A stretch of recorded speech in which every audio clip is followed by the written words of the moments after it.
Assalamualaikum warahmatullahi wabarakatuh.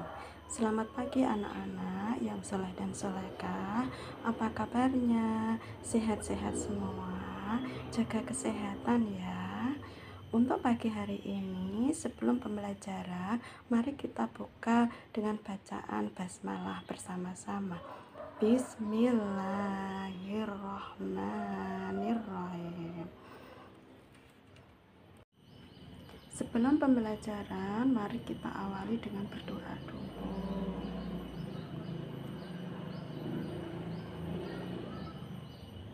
Untuk pagi hari ini, kita melanjutkan tentang materi yang kemarin, yaitu tentang norma. Apa tujuan kita belajar tentang norma? Kita belajar tentang norma dengan tujuan yaitu menanamkan sikap patuh terhadap semua peraturan yang baik.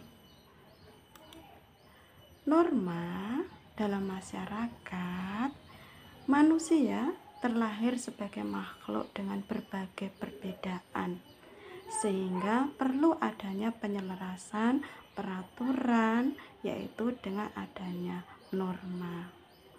Hakikat dan tujuan norma yang berasal dari bahasa Belanda, arti pokoknya adalah kaidah atau patokan, pedoman yang harus dipatuhi oleh masyarakat. Faktor-faktor yang menyebabkan pelanggaran norma: 1. Proses sosialisasi yang tidak sempurna. 2. Pengaruh lingkungan. Yang ketiga, kebutuhan ekonomi. Yang keempat, ingin menjadi individu yang bebas. Yang kelima, longgarnya penegakan atau pelaksanaan norma itu sendiri. Dan yang keenam, sikap mental. Sekarang yang kedua adalah pengaruh lingkungan. Pengaruh lingkungan ini ada 3 lingkungan yang dapat mempengaruhi tingkah laku manusia. Yang pertama, lingkungan budaya, di mana lingkungan budaya ini termasuk ilmu pengetahuan dan adat istiadat setempat. Kemudian yang kedua, lingkungan sosial, yaitu bentuk hubungan sikap dan tingkah laku antar manusia seperti dalam anggota keluarga dan lingkungan setempat. Kemudian yang ketiga adalah lingkungan spiritual atau agama, keyakinan dari daerah setempat masing-masing. Yang ketiga adalah kebutuhan ekonomi.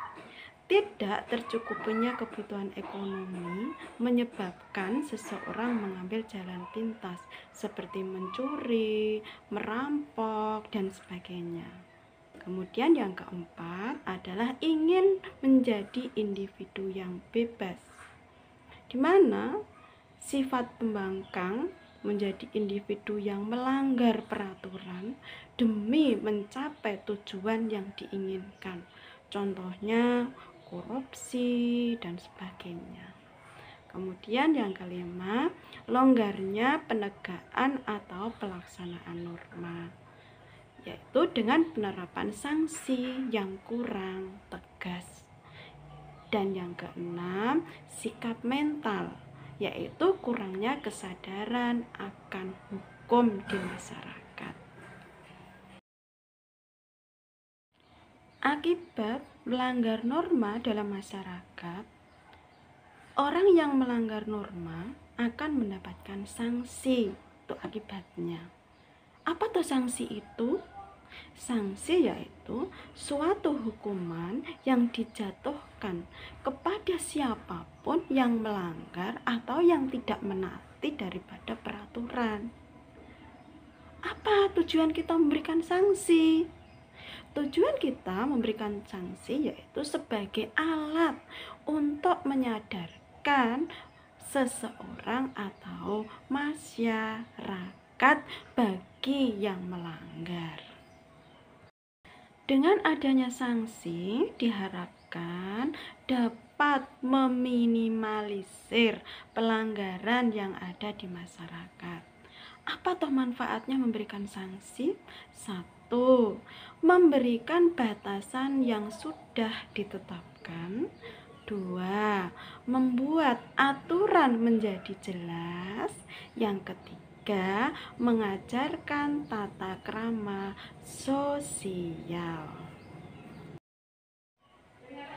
Akibat negatif apabila norma tidak dipatuhi: 1. Keretakan hubungan antar kelompok masyarakat. 2. Perubahan kepribadian pada individu, timbul rasa dendam, benci, saling curiga, dan sebagainya. Yang ketiga, kerusakan harta dan hilangnya jiwa manusia. Yang keempat, dominasi yang mengarah pada penaklukan salah satu pihak dalam konflik.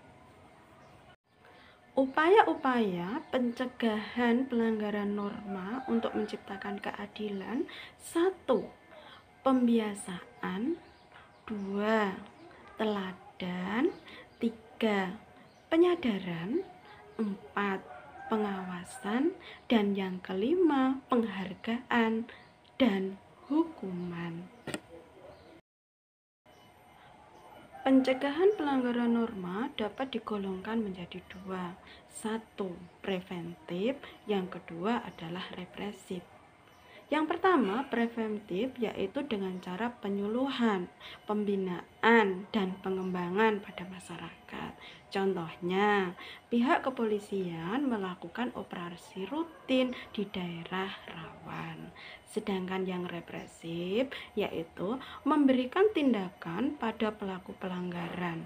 Contohnya, memberikan surat tilang pada pelanggar dengan tujuan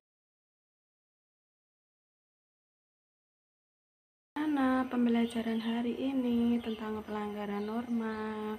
Sudah paham belum? Jika belum paham, silahkan Anda bertanya. Untuk minggu berikutnya atau pertemuan berikutnya, kita membahas tentang arti penting norma dalam mewujudkan keadilan. Untuk itu, pembelajaran norma hari ini Ibu cukupkan. Dan kita tutup dengan bacaan hamdalah bersama-sama. Alhamdulillahirobbilalamin. Wal akhir kata, wassalamualaikum warahmatullahi wabarakatuh.